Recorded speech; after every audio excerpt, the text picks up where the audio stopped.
faltava pouco para se aposentar. Então a gente tinha aquele sonho de viajar, de passear, né? Porque eu também já ia estar aposentada, né? Ele estava feliz, né, com a gravidez da filha, mas ele tinha esperança, pelo menos, de conhecer a neta, né? Eu tinha que fazer o aniversário dele e da minha irmã. Fizemos uma janta lá. A comida que meu bichinho gostava era macarrão com sardinha. A comida dele, nossa. Eu vim da Bahia, né? E ele de Minas. Nós trabalhando junto.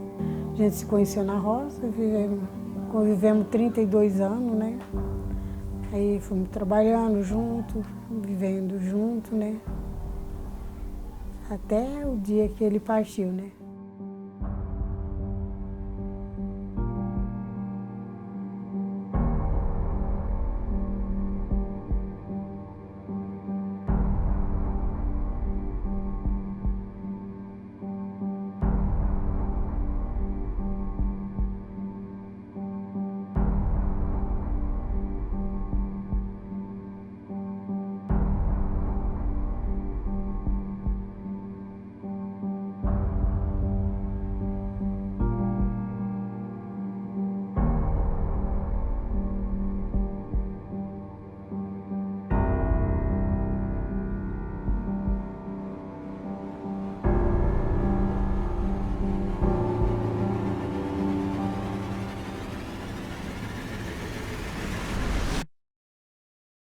O Brasil tem mantido uma média histórica indesejável de mais de 3.000 acidentes do trabalho fatais todos os anos. Há um verdadeiro movimento de guerra que acontece todos os dias nos ambientes de trabalho e que está a exigir uma posição firme, forte e institucional do Ministério Público do Trabalho para romper com essa lógica perversa que acontece em todos os ambientes de trabalho.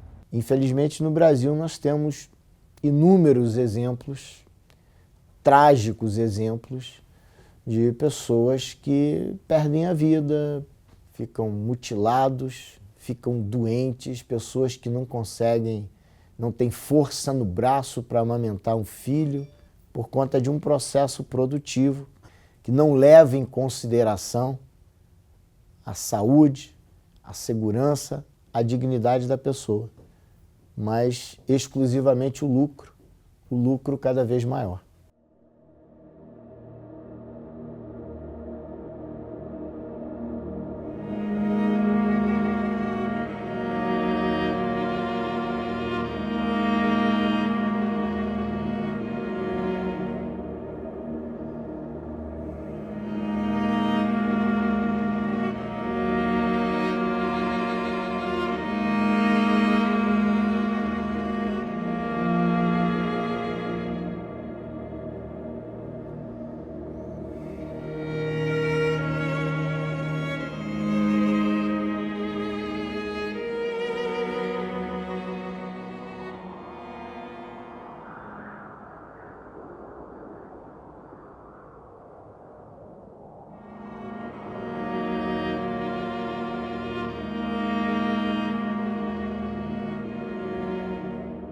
Ele trabalhou na Eternit desde 64 até 1968. E nessa época ele trabalhava no mexerifado. Então ele recebia material que continha amianto, né? E o local que ele trabalhava tinha muito pó. Ele tinha uma tossinha assim que incomodava, mas é uma coisa muito pouca que nem chamava atenção. Não era coisa de procurar médico, era muito raro, assim, um tipo de um pigarro, né?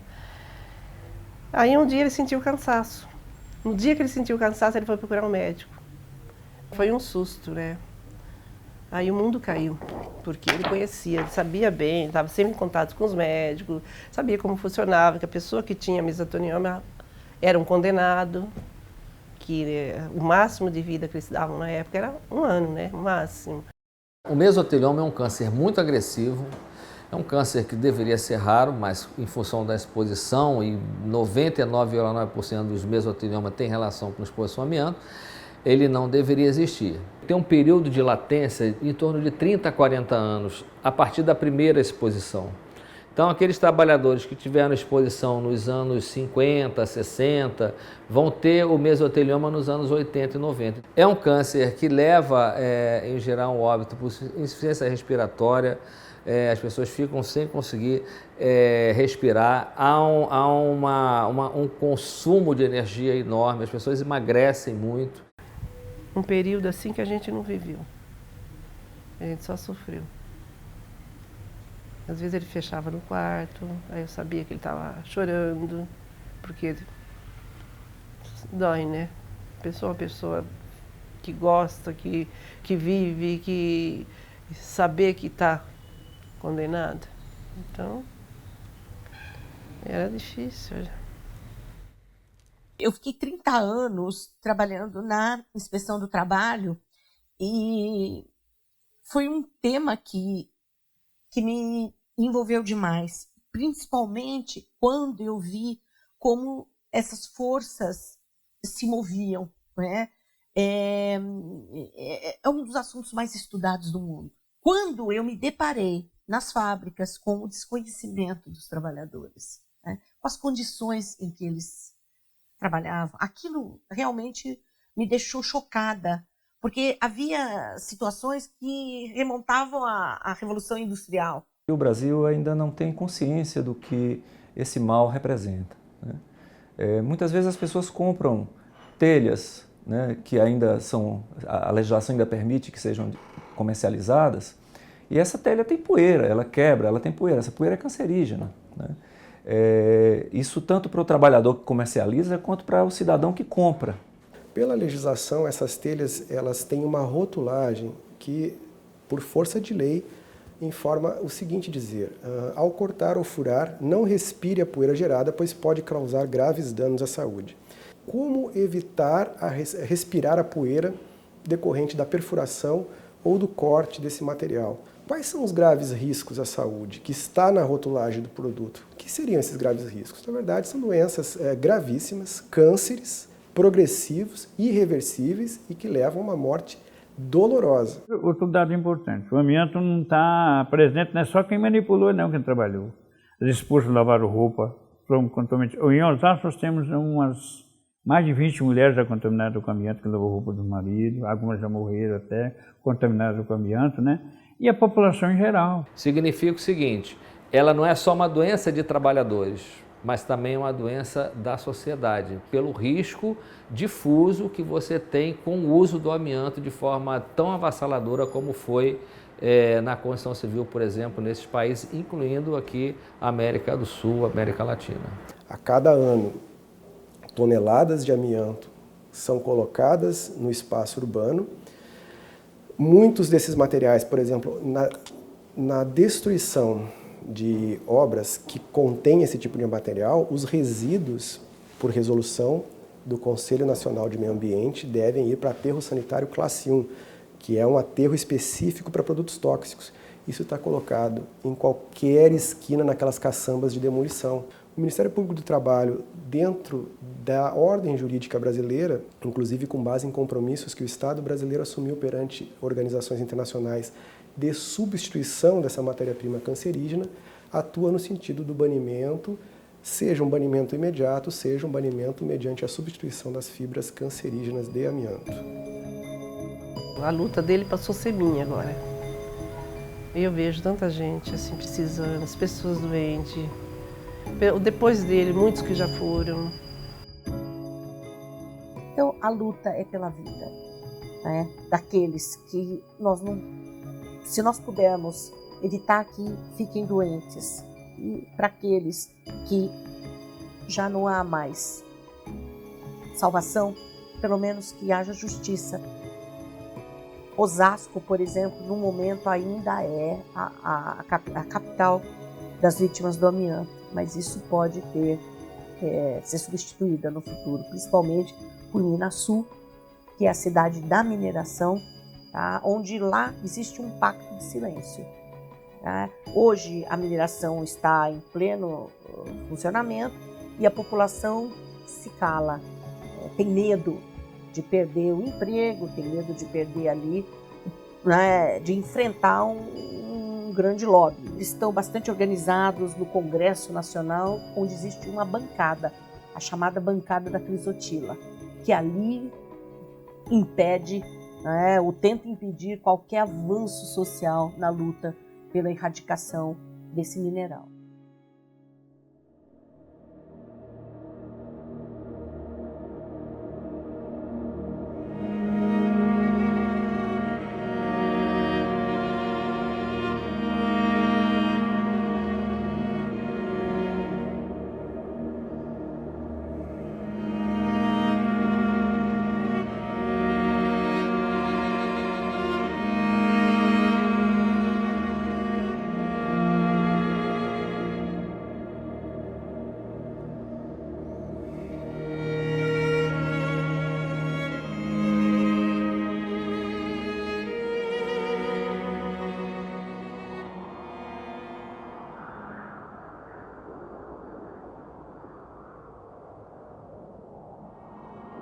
José Afonso de Oliveira Rodrigues tinha 21 anos e trabalhava pouco mais de um mês como ajudante aqui nas obras do Estádio Nacional de Brasília. Ele caiu lá da parte mais alta do estádio, chamado anel de compressão, que é a estrutura do teto. Foi um choque. Um choque grande. Que a gente veio saber que ele tinha morrido através do DFTV. Foi. Eu ouvi falar, Zé Afonso Rodrigues de Oliveira. Eu não tive coragem nem de olhar o laudo, não. Não tive, porque não tinha um ponto, um lugarzinho nele que não quebrou.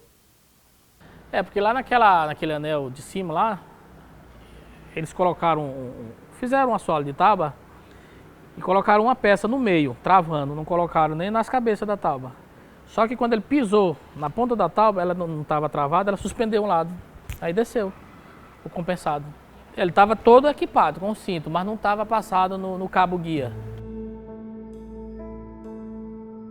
O sonho dele era assistir Romário, esse pessoal.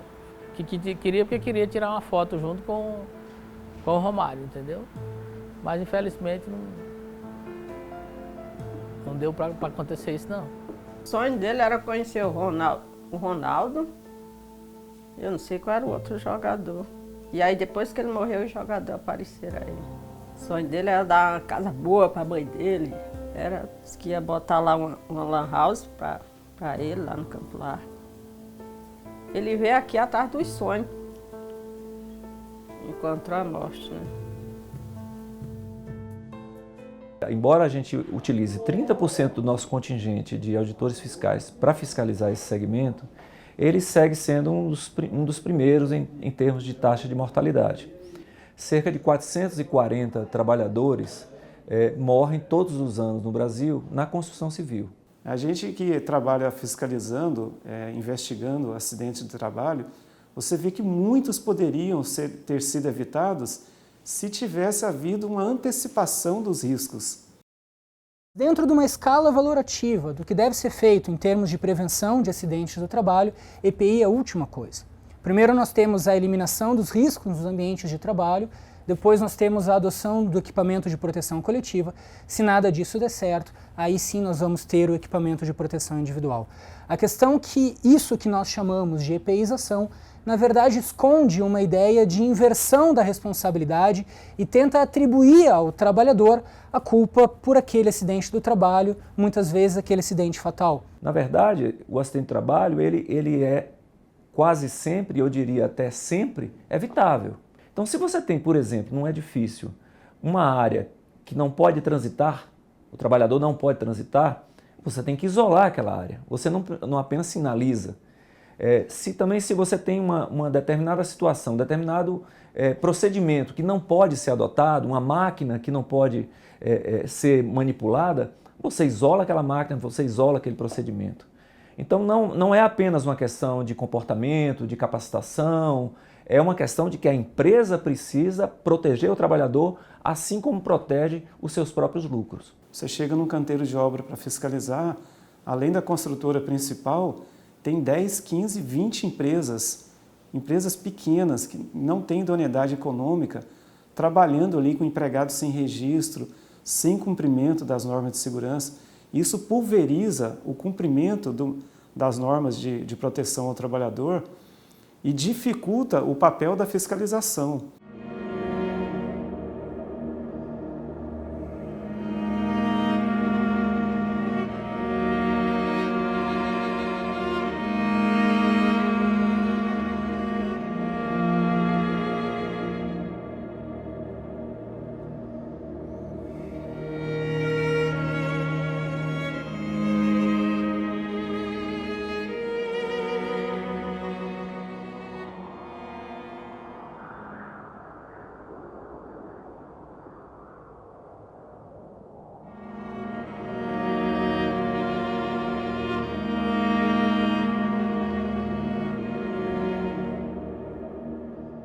Ele saiu para trabalhar e um dia antes, eu estava trabalhando e eu cheguei muito ruim, dando câimbra, né? Que eu tinha trabalhado muito, a gente trabalhou naquele dia até 6 horas da tarde. E eu cheguei ruim em casa e ele falou para mim, ó, eu vou trabalhar, mas você não vai. Ele falou para mim, você vai ficar em casa e você vai no médico. Aí eu fui no médico e ele foi trabalhar. E quando foi à tarde, chegou o motorista do ônibus e os amigos dele com a mochila e o garrafão. Aí falou, o seu Antônio passou mal na roça, 10 horas do dia, ele passou mal. Aí o feitor mandou ele ir para o ônibus, que ele ia levar ele na usina. Mas o feitor demorou muito, quando ele chegou ele já tinha melhorado. Aí ele falou, já estou melhor, não vou trabalhar, não vou na usina. Aí o feitor falou, você que sabe. Aí quis levar ele, ele falou, não, eu não vou, eu ainda vou aguentar trabalhar. Aquele dia ele cortou 17 toneladas de cana. Eles não puseram como ele morreu. Se foi o excesso de muito trabalho, né? Ou se foi de alguma coisa. Eles não falaram. Que aí no atestado de óbito tá, né? E muitos casos de morte, no caso do cortador de cana, foram, no mínimo, associados a um trabalho pesado realizado por um trabalhador com exame de Chagas positivo. Isso foi fatal. E aí você também soma esses dois elementos, alguém ter cortado 18, 20, 16, 22 toneladas de cana em um dia. Cortado e amontoado. É como você pegar aí uns 10 fuscas e colocar empilhado em cima do outro. Isso gera morte, nós somos máquina. O trabalho que a gente considera nos canaviais como um trabalho rural, de fato não é um trabalho rural no sentido do homem no contato com a terra, aquela coisa, digamos, bucólica, né, que se imagina. Esse trabalho, sobretudo no corte de cana e várias outras culturas, é um trabalho industrial, na verdade, né? É uma produção em massa. Então, são monoculturas e força de trabalho dos trabalhadores utilizada na perspectiva industrial, ou seja, de extração do maior trabalho possível para a maior produção possível, para a maior possibilidade de lucro possível. Antigamente, nós saía de casa às 4 horas da manhã, tinha ver quando tinha que iluminar lá para nós acabar. Às 7 horas da noite, estava trabalhando ainda. Hoje acabou isso, né? Eu não desejo para ninguém o que eu já passei. Eu já passei pedaço feio na roça. De trabalhar em caminhão que não tinha nem a capota em cima. Vinha da roça em casa, chovendo, na chuva. Caía em geada. Um tempo atrás que caiu em geada, faz muitos anos. A gente chegar em casa não tem nem jeito de descer, tá dura de frio. O primeiro avanço que nós tivemos foi eliminar esse tipo de caminhão de boia fria. Vamos mais, esse caminhão, de aberto, as ferramentas iam junto com o trabalhador. Então você imagina 40 pessoas em um caminhão fechado, quando muito confortável, era banco de madeira fechado por lona preta e 40 facão lá dentro. No caso de acidente, não preciso dizer que era uma granada gigante a dilacerar todo mundo. E ainda hoje, o máximo que nós conseguimos é colocar ele num ônibus, quando o ônibus é bom já é um avanço, E em matéria de alimentação, para um trabalhador que levanta às 3, 4 da manhã, é a obrigação do empregador ou dar um aquecedor de marmita no campo, ou dar uma marmita térmica para ele. Porque a alimentação nós não conseguimos. Acho que isso já diz um pouco de tudo que se enfrenta no segmento rural. Não tinha banheiro também, você ia longe para fazer as necessidades. E agora eles já puseram banheiro, já puseram banco para as pessoas sentar, puseram barraca, tudo isso já tem. Água gelada nos ônibus que a gente bebia água quente.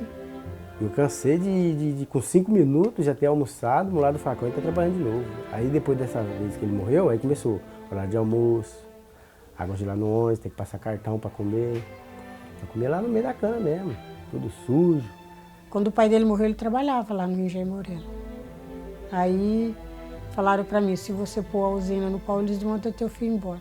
Eu falei, não, então deixa quieto, né? Sabe qual foi a maior briga das empresas? E por que nós tivemos que entrar com ação? Elas não se opunham à pausa. Elas se opunham a pagar a pausa. A pagar 20, meia hora para o trabalhador descansar. Sendo que esse trabalhador, quando volta, ele produz melhor até. Questão financeira. Aonde que está o pensamento, somos uma empresa socialmente responsável? Por que você não confia na honestidade dele e tira o chicote da produção e deixa ele trabalhar livre para ver como vai ser o limite dele? É isso. É um pouco de respeito.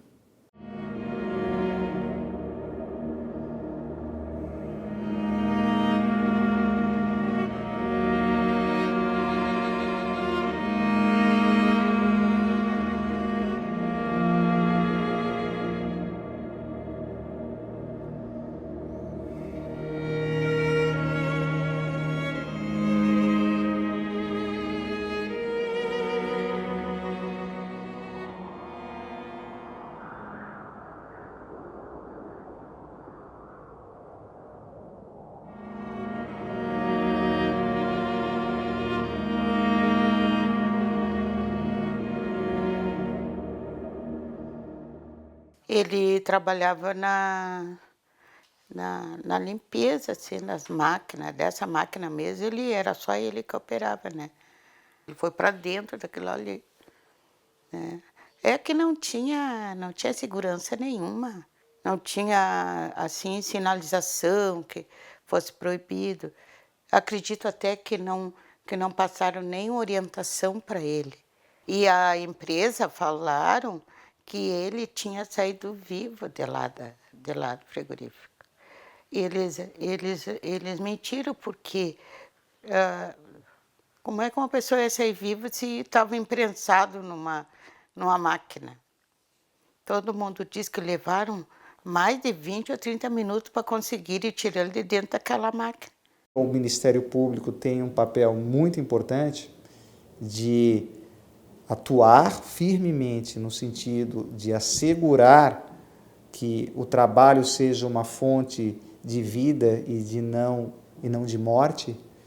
Ele tem esse papel de interferir no meio ambiente de trabalho, assegurar que as condições seguras para o exercício desse trabalho estejam presentes, de modo a garantir que esse quadro que a gente vive hoje em dia, números que são medievais, parece que a gente está falando de uma guerra e todos os dias, né, pelo número de acidentes, pelo número de mortes que acontece nesse país.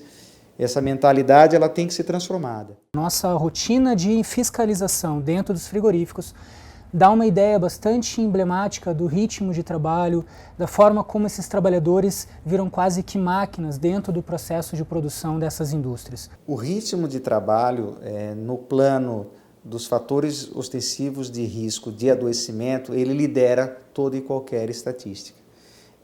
O número de ações técnicas ou movimentos realizados pelos trabalhadores durante o exercício de uma determinada atividade excede absurdamente a capacidade humana. E isso faz com que pessoas com menos de 6 meses de atividade já apresentem episódios de adoecimento que se esperaria com 10, 15 anos de exposição. Uma vez que a distância entre os trabalhadores é muito pequena para aproveitar mais o processo produtivo, infelizmente eles costumam trabalhar quase que espremidos uns aos outros, é muito comum a ocorrência de cortes, né, mediante o emprego de facas, onde há serra-fita, devido às mesmas não terem adequada proteção. Lamentavelmente, há muitos casos ainda de amputações por conta desse tipo de atividade.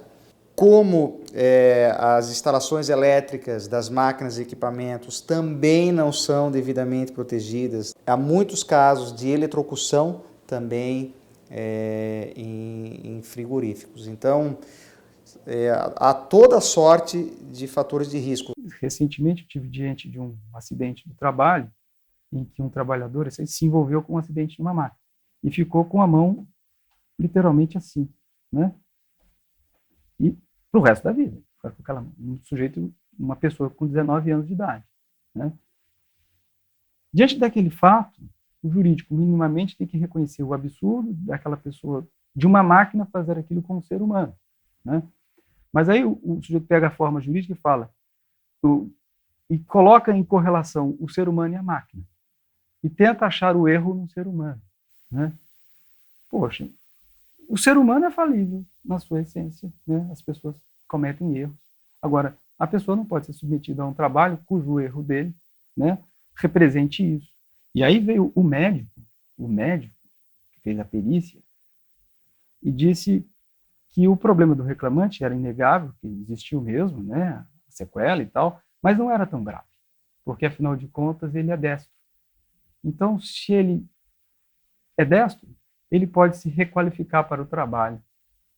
Percebe aí, o ser humano não mais existindo o ser humano força de trabalho. Só vale enquanto produção de força de trabalho. Barrou tudo, nosso sonho, nossa vida. Eu mesmo tive acompanhamento até com a psicóloga. Parece que eu não ia conseguir sobreviver com esse, porque o choque foi tão grande. Um caso assim, uma pessoa sair sã de dentro de casa, saudável, não tinha nada, não tinha problema de saúde, e voltar, como eu digo, encaixotado no caixão, entregaram pra gente assim, morreu. Sabia que matava um animal, mas não gente.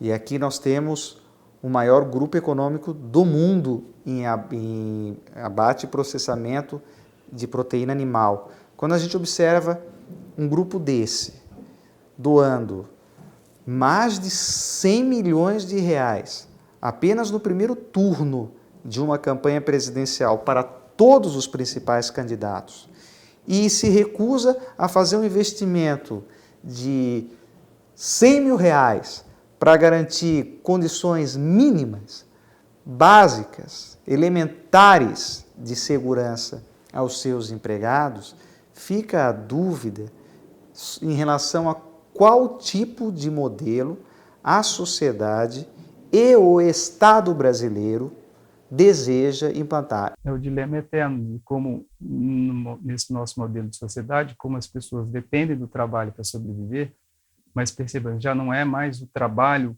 como forma de dignidade humana, não é o trabalho como forma de elevação da sua condição humana. Como você ali não está sendo visto como um ser humano, e sim como força de trabalho, como mercadoria, há uma lógica que faça com que o trabalho seja, entre aspas, né, uma forma de sobrevivência, mas ao mesmo tempo uma forma de eliminar a sua própria existência, né?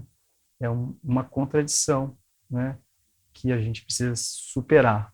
E temos aí um contingente enorme, inexplicável, de mutilados e de mortos que o país não pode conviver, não pode ser insensível, e alguém tem que tomar uma iniciativa forte para que a sociedade, repito, tome consciência e colabore com o governo para eliminar essa chaga que tanto atormenta o Brasil e o mundo do trabalho. Então o Brasil paga. Paga e paga caro. Porque se nós investimos 100 bilhões de reais, e veja, esses dados são de 2010, se nós investimos 100 bilhões de reais por ano, as empresas não recolhem 1/5 desse valor para os cofres públicos. A conta não vai fechar nunca. Você recebe 20 e paga 100. E cria um exército de mutilados, de doentes, de viúvos, de viúvas, né? E a cada vez que você retira um trabalhador do seu posto de trabalho porque ele perdeu um braço, um outro trabalhador são ocupa o lugar dele. Mais na frente, esse trabalhador, até então saudável, também vai ficar doente. E vai ficar doente porque o acidente de trabalho, por exemplo, não é um caso fortuito. O acidente do trabalho está previsto no processo produtivo. Esse processo produtivo que adoece, esse processo produtivo que mutila, esse processo produtivo que mata. É uma coisa que não volta, né? A gente fica triste. Perde a pessoa que a gente gosta. Eu mesmo no começo eu achei que eu não ia conseguir dar uma risada pra ninguém mais. Eu achei que tinha acabado pra mim. É uma parte da gente que vai junto. Uma coisa que você sabe que não tem como recuperar, não tem como substituir. Não. É um pedaço que foi embora. É muito difícil quando eu falo assim a respeito do Miguel, porque dói muito. Dói mesmo, sabe? Não é fácil. É uma vida que se foi. Infelizmente, a gente tem que ter fé em Deus e seguir adiante, né? Mexe muito comigo. É difícil.